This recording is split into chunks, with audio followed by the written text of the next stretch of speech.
주님의 은혜가 오늘도 함께 말씀을 나누는 모든 분들과 함께 하시기를 축복합니다.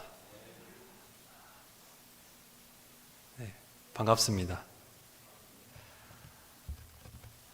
예수님께서 살아생전에 많은 곳을 돌아다니셨습니다. 주로 제자들과 함께 하셨죠. 그리고 하루는 제자들에게 이렇게 물어보셨어요. 사람들이 날 누구라고 하느냐? 제자들은 예수님과 돌아다니면서 이런저런 이야기들을 길거리에서 들었습니다. 그래서 그 주워 들었던 이야기들을 주님께 대답해 드리죠. 주님께서 그 대답을 들으시고는 제자들에게 다시 재차 여쭈셨습니다. 그렇다면 너희는 나를 누구라느냐? 이때 베드로가 대답하죠. 주님은 그리스도이십니다. 살아계신 하나님의 아들이십니다. 지금까지 제자들이 예수님의 수많은 일들을 보고 수많은 말씀들을 들었지만 다소 제자들은 둔감했습니다. 예수님 어떤 분이신지 제대로 알지 못했던 것이죠. 수박의 겉을 핥는 것 같았습니다. 그런데 마침내 베드로가 영광스러운 고백을 주님께 드렸던 것이죠. 그런데 주님의 이어지는 그 말씀이 조금 의아합니다. 성경은 어떻게 기록하냐면 그제서야 주님께서 자신이 죽음에 대한 이야기들을 이야기하기 시작하셨다라고 기록합니다. 제자들이 놀랍니다. 당연한 반응이죠. 자연스러운 반응일 겁니다. 사람들이 종종 당황하면 할 말을 찾지 못합니다. 어떤 사람들은 당황하면 화를 내게 됩니다. 아마 많은 제자들이 당황해서 할 말을 찾지 못했던 것 같습니다. 그런데 베드로는 당황해서 좀 화가 났던 것 같습니다. 주님을 붙들고 항변하죠. 화를 냅니다. 아마 예수님의 목덜미를 붙잡지 않았을까? 그런 일은 결코 일어나서는 안 됩니다. 베드로가 했던 항변입니다. 그러자 예수님께서 다시 이렇게 말씀하십니다. 휘파게 오피소무 사타나 스캔달론 에이에무 내게서 물러나라 사타나 너는 나를 넘어지게 하는 자로다. 스캔달론 여기서 베드로를 가리켜서 하셨던 스캔달론 이 말이 나를 넘어지게 하는 것이라고 번역이 됩니다. 그리고 여기서 스캔들이라는 말이 나왔죠. 가던 길에서 넘어지게 하는 것, 내 발을 거는 것, 믿는 자들을 걸려 넘어뜨려서 죄에 빠지게 하는 것, 그것을 가리켜서 성경은 스캔달론 넘어지게 하는 것이라고 부릅니다. 이 베드로는 주님께서 가셔야 하는 길에서 삐져나와서 그 길을 걸어가지 못하도록 가로막는 자, 넘어지게 하는 자, 죽어야 하는 일을 두고서 죽지 못하게 막고 있는 스캔달론이라는 것이죠. 그러나 이 베드로만 스캔달론이었겠습니까? 사실 예수님께서 많은 사람들의 스캔달론, 많은 사람들을 넘어지게 하는 분이셨습니다. 사람들은 예수님께 나름의 기대가 있었어요. 그래서 사람들이 예수님을 두고서 엘리야다, 예레미야다라는 말들을 했던 것이죠. 사람들이 예수님께 가지고 있었던 그 기대, 엘리야처럼 이적을 행하여서 하나님 나라를 회복시키실 이구나. 예레미야처럼 하나님의 새 언약을 이제 선포하고 성취하실 이구나라고 나름의 기대를 많은 유대인들이 가지고 있었습니다. 그러나 많은 사람들이 예수님 때문에 시험 들었죠. 바리새인, 서기관, 사두개인, 제사장들만 예수님께 시험 들었던 것은 아니었습니다. 얼마나 많은 사람들이 예수님께 시험 들고 실족하였던지 예수님 스스로 이렇게 제자들에게 경고하실 정도였습니다. 누구든지 나로 말미암아 실족하지 않으하는 자, 그 사람 복이 있다. 실족하는 사람들이 진짜 있었기 때문이죠. 예수님 때문에 넘어진 사람들이 진짜 있었기 때문입니다. 예수님은 사람들을 놀랍게 만들죠. 내가 세상에 화평을 주러 온 줄로 생각하지 말아라. 화평이 아니라 검을 주러 왔노라. 내가 온 것은 사람이 그 아버지와 딸이 어머니와 며느리가 시어머니와 불화하게 하려 함이니. 누가복음 예수님을 가리켜서 하늘에는 영광, 땅에는 평화라고 노래를 했습니다. 그런데 그 화평이 되신 예수님께서 화평이 아니라 검을 주러 왔다라고 이야기를 하시는 거죠. 이 말씀 실제로 일어난 일이었습니다. 예수님은 스캔달론, 사람들에게 넘어지게 하는 것, 사람들을 넘어뜨리게 하는 분이셨던 것이죠. 그리고 오늘 우리가 성경에서 보고 있는 이 일이 그렇습니다. 성전에 들어가신 예수님께서는 가만히 주변을 둘러보셨습니다. 가만히 주변을 둘러보신 후에 노끈을 엮어서 채찍으로 만들고 정신없이 휘두르기 시작하셨어요. 제사용으로 준비된 소와 양과 염소들을 때려 쫓아내고 사람들의 상을 뒤엎어서 그 위에 있던 것을 쏟아내셨죠. 그리고 사람들을 저주하십니다. 이런 일 오늘 일어난다면 사람들이 어떻게 행동할까요? 다 핸드폰 꺼내겠죠. 동영상을 켜서 녹화할 겁니다. 금세 유튜브에 올라갈 겁니다. 그리고 어떤 사람들은 그 사이에 112에 신고를 하겠죠. 예수님의 행동이 그만큼 파격적이었어요. 많은 사람들이 볼 때에 그것을 한편으로 폭력적이기까지 했습니다. 이 19세기의 화가인 카를 블로흐라는 이 사람은 이 날의 분위기를 무척이나 잘 묘사하고 있습니다. 이 그림의 한가운데 배치된 예수님의 표정, 그 표정은 무척 잔뜩 화가 나 있죠. 오른쪽으로 내뻗은 손은 여기서 가져가서 성전에서 나가라 라는 말씀을 몸으로 표현하고 있습니다. 그리고 그 뒤에는 두 명의 제자가 눈에 들어오고 있습니다. 이 젊은 제자, 다소 젊어 보이는 제자의 얼굴에는 수심이 깊습니다. 성전에 날뛰고 있는 선생님의 모습을 보고 있자니 시편 말씀이 떠올랐기 때문이죠. 주의 전을 사모하는 열심히 나를 삼키리라. 이 유대 지도자들, 사내들인의 구성원들은 예수님을 분명히 가만두지 않을 것 같습니다. 걱정이 되는 거죠. 또 다른 한 제자는 안절부절하지 못하는, 다소 머리가 희끗희끗한 좀 더 나이가 많아 보이는 제자는 안절부절하지 못하고 있어요. 사람들의 반응을 매우 신경 쓰고 있는 것처럼 보이죠. 또 당황한 사람들이 있습니다. 바로 상인들이죠. 예수님의 발치에서 황색 옷을 입고 있는 사람은 빈 바구니 혹은 우리, 이 동물들을 가두어두는 우리를 안고 있는 것처럼 보입니다. 근데 그것이 열려있죠. 아마 그 속에 있던 염소나 어떤 제사용 동물이 도망친 것처럼 보입니다. 다른 한켠에는 환전상이 눈에 들어옵니다. 한 손에 저울 들고 동전의 중량을 계산했을 그는 다급히 손을 뻗어 보지만은 동전은 이미 쏟아지고 있는 형편이죠. 벼랑간 날벼락에 그의 얼굴은 화가 난 것처럼 보입니다.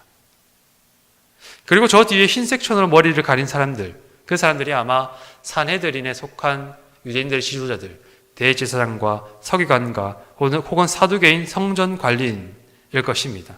이들은 멀찍이 떨어져서 예수님의 일을 관망하죠. 지금 당장 그들이 움직이질 않습니다.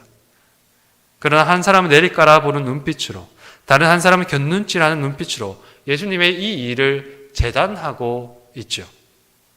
그리고 마지막으로 눈에 띄는 세 사람이 있습니다. 한 사람은 비둘기 상인입니다. 한 손으로 겨우겨우 도망치는 비둘기를 잡았지만 또 한 마리는 손쓸 틈 없이 날아가 버렸습니다. 제가 이 편집한 그림에는 보이지 않는데 그의 머리 위로 지금 비둘기가 날아가고 있는 장면이 전체 그림에서는 잘 드러나고 있죠. 그 뒤로는, 이 상인 뒤로는 어찌된 일인지 잘 보이지 않는데 한 아이가 있습니다. 당황한 얼굴을 하고 있죠. 어른들의 틈바구니 속에 몸을 둥글게 말고 얼굴에 그림자가 져 있습니다. 자세히 보면, 이 그림을 자세히 보면 이 어린아이가 품에 잘 눈에 띄지 않는데 새를 한 마리 안고 있는 것을 볼 수가 있습니다. 이 어린아이가 지금 예수님 예수님 하신 일에 좀 당황했어요. 어린아이가 왜 여기 있었을까? 어린아이가 왜 여기 있었을까? 상인처럼 보이지는 않아요. 아마 이 아이는 성전의 제물로 드릴 새를 구매했던 아이가 아니었을까라는 생각이 듭니다. 아버지께서 심부름을 시킨 것인지 어떤 까닭, 그 연유는 알 수 없지만은 제사를 위해서 새를 구매하던 차이에 날벼락 맞은 것이죠. 그리고 예수님의 제자들에게 불편한 기색 감추지 않는 한 사람, 이 제자들과 비교해 보아도 거뭇거뭇한 피부색을 가진 한 남자가 눈에 들어옵니다. 머리에 인 바구니, 그 속에서 빼꼼히 고개를 내밀고 있는 새를 보아하니 아마 이 사람 역시 가난한 자들에게 재물을 팔았던 상인, 가난한 사람을 상대로 해서 장사하는 그 역시 가난한 처지에 있는 어떤 한 사람이 아니었을까. 우리가 익숙하게 들어온 이 이야기에서 우리는 사실 크게 저항감을 느끼지 못합니다. 예수님께서 하셨던 일이니 사람들이 무엇인가 잘못한 것이겠거니 그렇게 좀 느슨하게 생각할 때도 있죠. 우리는 그렇게 생각할지 모르겠지만 유대인들로서는 사실 크게 당황할 만한 일이었습니다. 이 당황이라는 것이, 황당하다는 것이 아이고 큰일 났다 이런 감정이 아니라 저 사람 대체 뭔데? 저 사람 대체 뭔데 이 난동을 부리는가 하고 역정낼 만한 일이었다는 것이죠. 그래서 사람들이 묻습니다. 당신 대체 무슨 권위로 이런 일을 행하는가? 당신이 이런 일을 행할 권한 누가 주었는가? 당신이 제사장보다, 사내들인보다, 성전 관리인보다 더 권위 있는 사람이냐라고 따져 묻는 것이죠. 왜냐하면 사실 이 일들이 성전 관리인들에게, 제사장들에게, 사내들인에게 있어서 관용적으로 허용되었던 일이기 때문입니다. 유대 지도자들은 성전에서 이루어지는 이 일들을 허용해 주었습니다. 왜냐하면 유대인들이 처해 있던 형편이, 현실이 그랬기 때문이죠. 유대인이라면 1년에 3차례 성전에 의무적으로 참석해야 되는 형편이었습니다. 그것이 마땅히 그들이 해야 될, 주님께 드려야 할 제사였지요. 그런데 흩어진 유대인들이 너무 많았어요. 디아스포라 유대인들이 너무 많았던 것이죠. 그들은 팔레스타인 안에만 거주할 뿐만이 아니라 시리아, 그리고 유럽, 아프리카 이 각지에 흩어져 있었습니다. 성전 가는 길, 이 흩어진 유대인들이 성전으로 가는 길은 사실 너무나 멀 뿐만 아니라 평탄하지가 않았습니다. 강도의 위험, 강의 위험도 있었죠. 성전에 가기는 가야 했는데 제물로서 들어야 하는 그 제물에 대한 조건 역시 까다로웠습니다. 율법이 그들에게 요구하는 것이 흠 없는 제물을 드리라고 말씀하였기 때문이죠. 예루살렘 가는 길에 이 제물이 도망친다면 어떤 일이 일어날까요? 이 예루살렘 가는 길에 갑자기 이 제물이 병에 걸리거나 다치기라도 해서 무용한 제물이 있다면 어떤 일이 발생하게 될까요? 먼 길 여행은 위험합니다. 가난한 이들에게는 더 가혹하죠. 부유한 이들에게 이와 같은 손해들은 충당 가능한 것입니다. 그런데 가난한 이들은 어쩌면 목숨을 담보로 해야 하는 것이 예루살렘 여행이었다. 그러니 가난한 이들의 딱한 처지를 생각한다면 성전에서 제물 파는 일, 그 정도는 감수해 줄 수 있죠. 환전상도 그렇습니다. 재물 정도는 로마 화폐로 살 수 있었을 것입니다. 예루살렘 시장에 나오는 것들이 대부분 다 이방 우상들에게 바쳐진 것이긴 하지만 그 가운데서도 흠없는 것, 하나님께 바쳐질 만한 것을 로마 화폐로 살 수 있었을 것입니다. 그러나 성전세로서 로마 황제의 얼굴이 새겨진 로마 화폐를 낼 수는 없었어요. 로마 황제 얼굴에 새겨진 화폐를 쓴다는 것, 그것은 우리가 로마 황제의 다스림을 받고 있다, 통치를 받고 있다는 것을 나타내는 것이었기 때문이죠. 성전세는 그것과 정반대의 의미를 갖고 있습니다. 우리는 하나님 백성이다. 우리는 하나님을 다스림 받는 자들이다. 우리는 여전히 이 다윗의 나라, 성전과 함께 약속되었던 다윗의 나라를 기대하는 사람들이다. 이것이 유대인들이 드린 성전세의 의미입니다. 때문에 이제는 사용되지 않는 옛날 그 이스라엘 화폐들, 그것을 오늘 우리가 사용하고 있는 로마의 화폐와 맞바꾸어야 하는 환전, 그것이 꼭 필요한 절차가 되었던 것입니다. 시대가 바뀌었기 때문이죠. 그것이 오늘 우리가 살고 있는 시대였기 때문에, 말하자면 이 모든 것들이 유대인들이 자신들이 처해 있는 이 현실 속에 맞춰서 자신들이 치열하게 고민한 끝에 내린 결단이자 대안이었습니다. 때문에 사람들이 황당한 거예요. 내가 신앙생활 잘하려고, 하나님 잘 섬기려고, 하나님께서 내게 말씀하신 그 율법을 내 삶의 형편에 맞추어서 대안을 찾고 이제 순종하겠다고 하는데, 율법 뒤져다 보니 성전에 장사하지 말라는 것도 없는데 느닷없이 나사렛에서 올라온 이 젊은이 한 사람이 우리 하는 이 모든 일을 정죄할 뿐만 아니라 난동을 부리고 저주를 하고 있으니 사람들 황당하죠. 우리는 또 다른 이유로 이 이야기가 충격적으로 다가옵니다. 예수님의 평소 행실을 우리가 잘 알기 때문이죠. 예수님은 오늘 가난한 사람들에게, 특별히 가난한 사람들에게 스캔달로 넘어지게 하는 돌이 되십니다. 칼을 불러오는 이를 잘 포착합니다. 예수님 때문에 가장 낙심할 만한 사람들, 그 사람들은 돈 많은 사람들, 환전하는 사람들, 이런 사람들이 아니라 가난한 사람들이에요.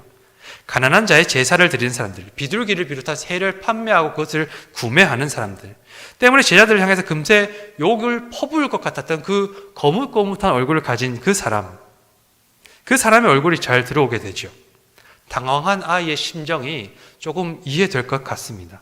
날아가는 비둘기를 허둥지둥 잡으려다가 놓친 이의 탄식, 그 탄식도 금세 들려올 것 같죠. 예수님은 항상 가난한 자의 친구가 되어주셨는데, 예수님은 사람 취급받지 못하는 어린아이를 어른들 한가운데 세우시고 이 어린아이와 같이 되어라 라고 그를 높여주셨는데, 그 주님을 아는 우리는 입안이 씁니다. 오늘 예수님 하시는 일을 두고서 우리가 예수님을 어떻게 이야기해야 될지 알지 못하기 때문이죠. 예수님은 오늘 그 가난한 자들의 스캔들로 넘어지는 자, 넘어지게 하는 이가 되고 계십니다. 예수님 대체 왜 그러셨을까요? 자신의 삶을 다해서 위로하고 소망되어 주셨던 가난한 자들이 예수님 때문에 넘어지고 낙심하게 된다는 것을 알면서도 예수님이 바로 그들의 스캔들로 되시는 것을 아시면서도 예수님이 왜 그러셨을까? 때문에 우리는 이 이야기를 조금 더 깊이 들여다볼 필요가 있겠다는 생각이 듭니다. 오늘 이 이야기, 예수님께서 성전을 청소하는 이 이야기는 사실 네 복음서 모두 다 수록하고 있습니다. 마태, 마가, 누가, 요한복음서 모두 다 이 이야기를 전해주고 있습니다. 다만 이 이야기를 전해주는 순서는 조금 다르죠. 이 이야기가 과연 언제 이루어진 일인가에 대해서 이야기하는 것은 마태, 마가, 누가, 그리고 요한복음이 조금 다릅니다. 마태, 마가, 누가, 요한복음은 이 일이 예수님께서 성전을 청소하신 일이 예수님의 사역 후반에, 그러니까 공생애가 거의 절정에 이르고 이제 예수님께서 유월절 어린 양으로서 십자가에 달리실 즈음에 일어난 일이라고 이야기를 전해주고 있습니다. 때문에 바리새인과 서기관과 대제사장과 사두개인들이 이 일 때문에 예수님을 이제 십자가에 매달아 죽여야겠다라고 계기를 삼았다라고 전해주고 있죠. 요한복음은 정반대입니다. 요한복음은 예수님의 공생의 가장 앞부분에 바로 이 일이 있었다라고 소개를 하죠. 요한복음 2장은 세상에 예수님께서 자신의 모습을 처음 드러낸 이야기로 시작합니다. 바로 가나 혼인잔치이죠. 자, 그 잔치집을 떠나서 6월절이 되어서 예수님께서 성전에 들어가셨다. 그리고 성전에 들어가셔서 바로 이 난동을 벌이셨다라고 요한복음은 이야기를 합니다. 성경을 읽고 연구하는 이들은 때문에 고민하게 됩니다. 이 일은 과연 두 번 일어난 것인가? 예수님 사역 초기에 일어나고 또 후기에 한 번 더 일어난 것인가? 아니면 예수님의 성전 청소 이야기를 세 복음서와 나머지 한 복음서가 서로 다른 순서로 들려주고 있는 것일까? 많은 신학자들은 이 두 번째 이유 때문이다라고 결론을 짓습니다. 세 복음서 그리고 한 복음서는 같은 사건이지만 서로 다른 순서로 들려주면서 예수님에 대한 한 분 예수님에 대한 다른 이야기를 들려주고자 했다는 것이죠. 요한복음에서 이 이야기가 전해주는 예수님을 보다 우리가 선명하게 보기 위해서는 잠깐 앞으로 돌아갈 필요가 있습니다. 이 가나 혼인잔치 이야기를 살펴볼 필요가 있다는 것이죠. 그때 예수님께서 하셨던 일 기억하십니까? 물로 포도주를 만드신 일이셨죠. 예수님께서 그 혼인잔치에서 하신 일은 물로 포도주를 만드는 일이었습니다. 그런데 이 물이 그냥 물은 아니었어요. 성경을 읽어보면 이 물은 유대인들이 정결 예식을 위해서 준비한 물이었다라고 되어 있습니다. 그러니까 정결함을 지키려고 음식을 먹기 전에 꼭 손을 씻는 전통을 가진 그 유대인들이 손 씻기 위해서 준비한 물. 예수님은 그 물을, 그 손 씻을 물을 포도주로 만드셨다. 정결 지킬 손 씻을 물로 포도주를 만들었다는 것은 옛 것은 지나가고 새 것이 시작되었다. 율법과 전통을 지키기 위해서 준비되었던 것이 예수 그리스도와 함께 기쁨의 잔치를 시작하는 포도주가 되었다. 가나 혼인 잔치라는 이 사건은 이 이야기를 들려주고 있습니다. 예수께서 하나님의 새 시대가 되었다. 예수께서 하나님의 새 언약이 되셨다. 때문에 이렇게 읽으니 요한복음이 성전을 청소하는 이야기를 앞에 둔 이유, 이 가나 혼인잔치 그 다음에 둔 이유가 조금 더 선명해지죠. 예수님은 새 성전이시다라는 거예요. 소와 양과 비둘기의 희생제사를 해마다 반복해야 하는 옛 희생제의가 이제 끝이 났다. 예수께서 영원한 희생제사의 어린 양이 되실 것이기 때문에 이제 하나님을 만나기 위해서 흩어진 먼 곳으로부터 예루살렘 성전을 와야 하는 그 수고, 그 율법도 마무리 되었다. 십자가에 달리신 예수 그리스도 통해서 우리가 하나님을 보고 사흘 만에 부활하신 그분을 통하여서 우리가 성령을 받을 것이기 때문에 그래서 예수님 오늘 이렇게 말씀하시죠. 이 성전을 헐어라. 내가 사흘 만에 일으키리라. 예수님은 하나님의 새 시대, 예레미야가 예언했던 하나님의 새 언약이시다. 그리고 그 예수님이 오늘 새 시대의 새 언약으로 사람들을 초대하고 계신다. 때문에 여러분, 사람들은 넘어지는 편이 낫습니다. 예수님께 걸려서 넘어지는 편이 낫다는 거죠. 그들이 넘어져서 그 단단한, 그 딱딱한 그 옛 신앙이 깨어지는 편이 그들에게 더 좋은 겁니다. 예수 그리스도를 통해서 찾아온 새 시대가 그들을 하나님께로, 그들을 자유로 인도할 것이기 때문이죠. 진리를 알지니 진리가 너희를 자유롭게 하리라. 많은 사람들이 진리가 아프다는 것을 잘 이해하지 못합니다. 진리는 정말로 아픈 것입니다. 빛으로 오신 예수님께서 그 어둠 한가운데를 비추셨을 때, 예수께서 진리가 되셨을 때 우리에게 가장 먼저 보여주셨던 것, 우리에게 가장 먼저 하신 말씀이 무엇일까요? 우리가 죄인이라는 것이죠.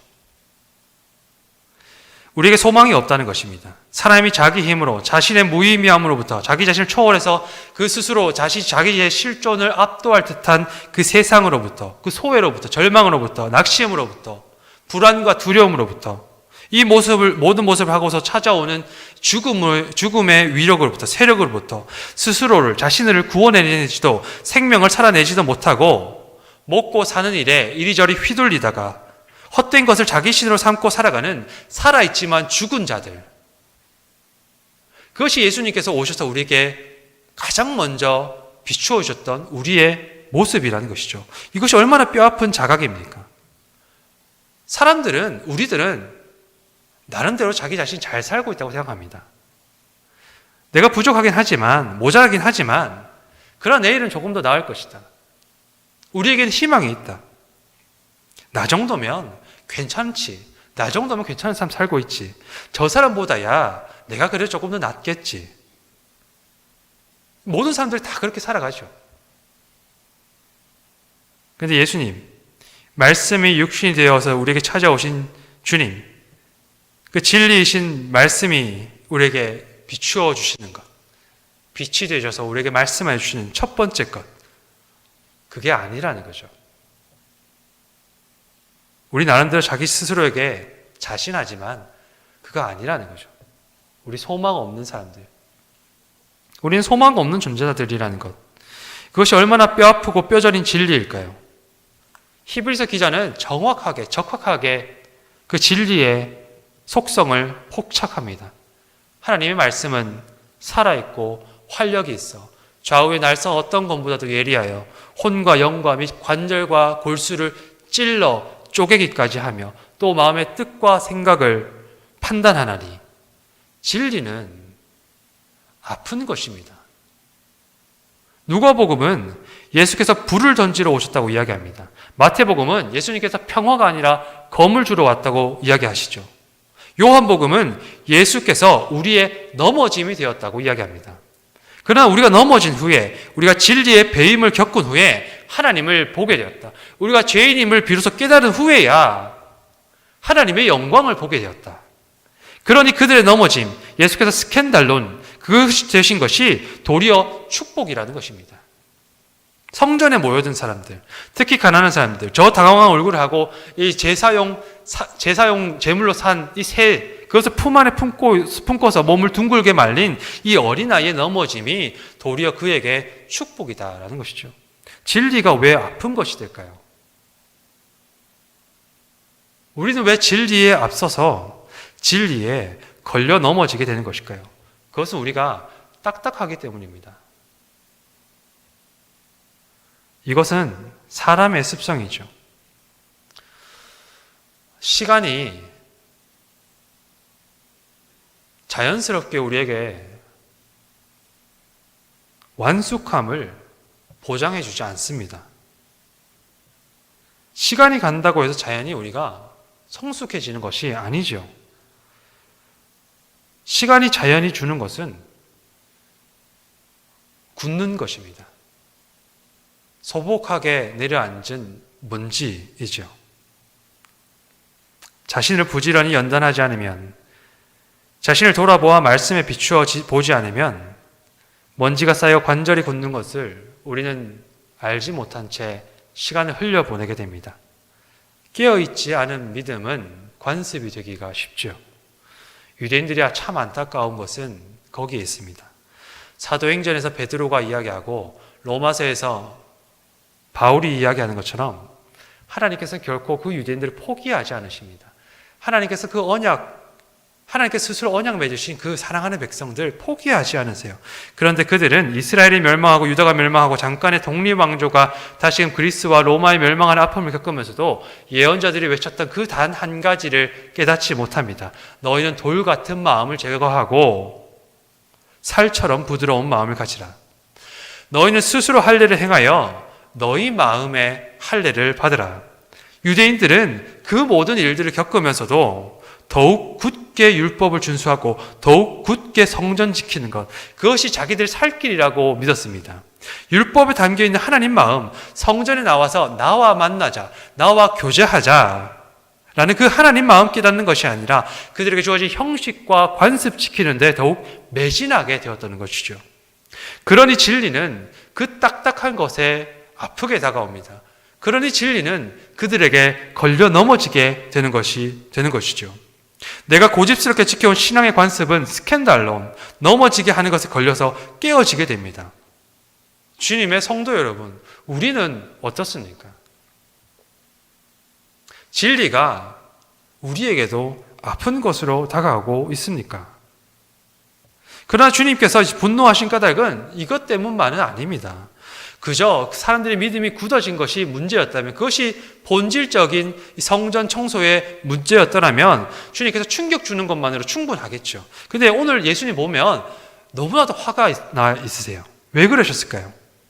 내 아버지 집으로 장사하는 집을 만들지 말아라. 성전이 시장이 되었기 때문입니다. 시장에서 우리가 하는 일이 무엇입니까? 거래죠. 사는 사람이 있고 파는 사람이 있습니다. 그곳에서 우리가 얻는 것은 어떤 물건을 얻는 것이 아니라 만족입니다. 나의 만족, 나의 필요를 채우는 것이죠. 내가 원하는 것을 선택할 수가 있습니다. 이 집이 없으면 옆집을 가면 되는 것이 시장의 특성입니다. 시장에서는 우리가 얼마든지 자기 만족을 찾을 수 있는 것, 성전이 오늘 그 시장이 되었다. 성전, 이 하나님 집, 하나님 만나기 위해 사람들이 찾아오는 곳, 그곳이 사람들의 만족을 위한 곳, 사람들의 만족을 채우는 곳이 되었다는 것은 달리 말하자면 하나님께서 우리의 만족을 채우기 위해 존재하는 분이 되셨다. 우리의 만족을 위한, 자기 자신의 만족을 위한 상품이 되어버렸다. 예수님께서 그것을 보셨다는 것이죠. 이것은 당시 형편들이 잘 보여집니다. 성전은 그 당시에 권력의 상징이 되었어요. 분봉왕 헤롯은 자기 정치의 성공을 위해서 성전을 재건합니다. 사람들을 유혹하고 현혹시킬 만큼 화려하고 웅장하게 시장하죠. 성전을 책임진 사람들, 제사장들은 이 모든 것들을 너무나도 크게 자랑했습니다. 그리고 헤롯과 유대관계를 유지해왔죠. 사두개인들은 헤롯과 긴밀하게 결탁하고 그에게 뇌물을 주면서 자기네 사람들을 이 성전의 제사장으로 삼는 데 성공합니다. 사두개인들은 그렇게 해서 성전의 권력과 유대인들을 통치하는 권력을 손에 쥐게 됩니다. 성전이 욕망의 시장이 되었던 거예요. 평범한 유대인 백성들이라고 해서 달랐겠습니까? 앞에서 이야기했던 것처럼 이들은 율법을 준수할 수 있다는 것만으로 만족합니다. 성경에서 말하는 경건한 유대인들은 사실 드물었어요. 다들 제각기 살 길 바쁜 사람들에게 내가 하나님의 언약과 여전히 그래도 내가 연결되어 있다. 그것을 확인시켜줄 율법을 지키는 것만으로 그들에게 충분했습니다. 안전하게 여호와 하나님이라는, 아브라함과 이삭의 하나님이라는 그 하나님이 내 뒷배에 있다는 것, 그 안전하게 뒷배 두고서 나머지 삶 자기 뜻대로 사는 거죠. 그래서 율법 준수하는 데는 지대한 관심을 쏟고 있습니다. 그러나 그들이 율법의 정신에는 너무나도 빈곤하고 가난한 마음을 가지고 있었어요. 하나님 마음에는 마음이 딱딱합니다. 이런 형편을 잘 보여주는 것이 안식일에 예수님께서 일으켰던 스캔들이죠. 예수님께서 의도적으로 안식일에 가난한 사람들, 연약한 사람들, 병든 사람들 치유하고 회복시키고 일으키십니다. 예수님께서는 의도적으로 안식일에 밀밭을 지나가시면서 배고픈 제자들이 그것을 베어서 손으로 비벼서 먹는 것을 허용하십니다. 그리고 고르반의 문제를 제기하시죠. 고르반, 곧 하나님께 드림이 되었으니 내가 배고픈 부부를 섬길 것이 없다. 이것을 너무나 당당하게 가르치는 바리새인들의 가르침을 예수님께서는 지적하십니다. 자기 신앙, 자기 종교 전통을 철저하게 지키려고 율법에 담겨있던 하나님 마음을 철저하게 외면해버렸던 그 현실, 그 냉담한 마음, 사람들의 그 냉담한 가슴에 예수님 너무나도 화가 나셨던 것이죠. 하나님 이름으로 이 모든 일을 행하고 있지만 사실은 그 행하는 그 마음이 하나님 이름을 욕되게 하는 것, 하나님 이름을 망령되게 하는 것이었기 때문에 성전이 시장이 되었다. 사람들의 욕망의 시장이 되었다. 이 성전에 나오는 사람들, 하나님 만나고 그 뜻 알고 하나님 마음 깨달아서 나 자신을 비추어 보아서 하나님 백성으로 나를 새롭게 갱신하는 것, 그것 때문에 나온 것이 아니었다는 것이죠. 자기중심적인 위안과 만족과 여기가 좋사오니 하는 마음만 그 시장에서 사고 팔립니다. 하나님의 집이 사람들의 욕망에 덧칠된 시장이 되었으니 주님이 그렇게 화가 나셨던 것입니다. 언젠가 한번 소개해드린 적이 있는 것 같습니다. 종교개혁 시기에 장로교의 기틀을 놓았던 칼뱅은 사람의 마음을 가리켜서 거대한 우상 공장이다라고 이야기를 했어요.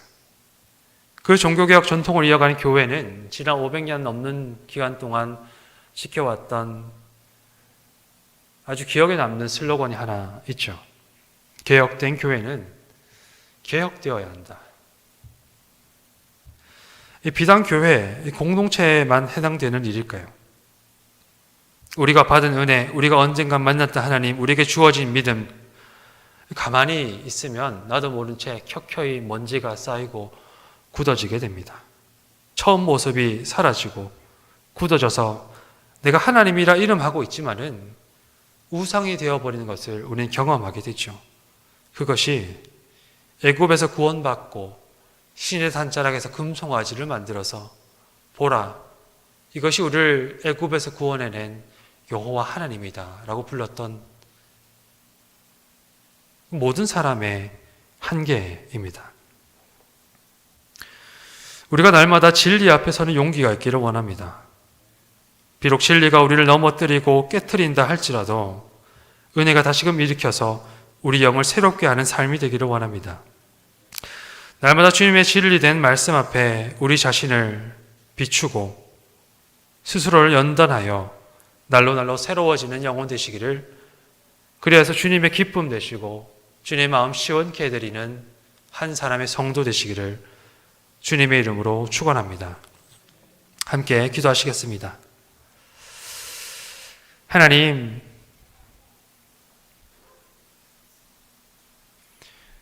우리는 진리 되신 주님 말씀 앞에 충분히 아파하고 있는지요? 어쩌면 우리는 아파하는 방법도 알지 못한 채 먼지 쌓이고 굳어진 믿음으로 마치 그것이 참 하나님인 양 그렇게 살아오고 있는 것은 아닌지요? 주님, 우리 영혼을 깨워 주옵소서. 날마다 말씀 앞에 정직하게 나 자신을 세우고 그 말씀이 내 삶을 읽을 수 있도록 주님께 자리 내어드리는 겸손한 성도 되게 인도하여 주시옵소서. 비록 말씀이 우리를 깨트리고 넘어뜨리고 아프게 할지라도 그것을 통하여서 더욱 정결한 영혼으로 거듭나기를 원하며 주님 말씀 앞에 담대하게 나아설 수 있는 용기 있는 믿음 허락하여 주시옵소서. 그래서 주님, 우리가 참 성도 되기를 원합니다. 그래서 주님, 우리가 생명 살기를 원합니다. 그래서 주님, 주님 마음 알고 주님 마음에 응답하여 사는 한 사람의 그리스도인 되기를 원합니다. 주님, 우리를 긍휼하게 여기시고 축복하여 주시옵소서. 감사드리며 예수님 이름으로 기도드립니다. 아멘.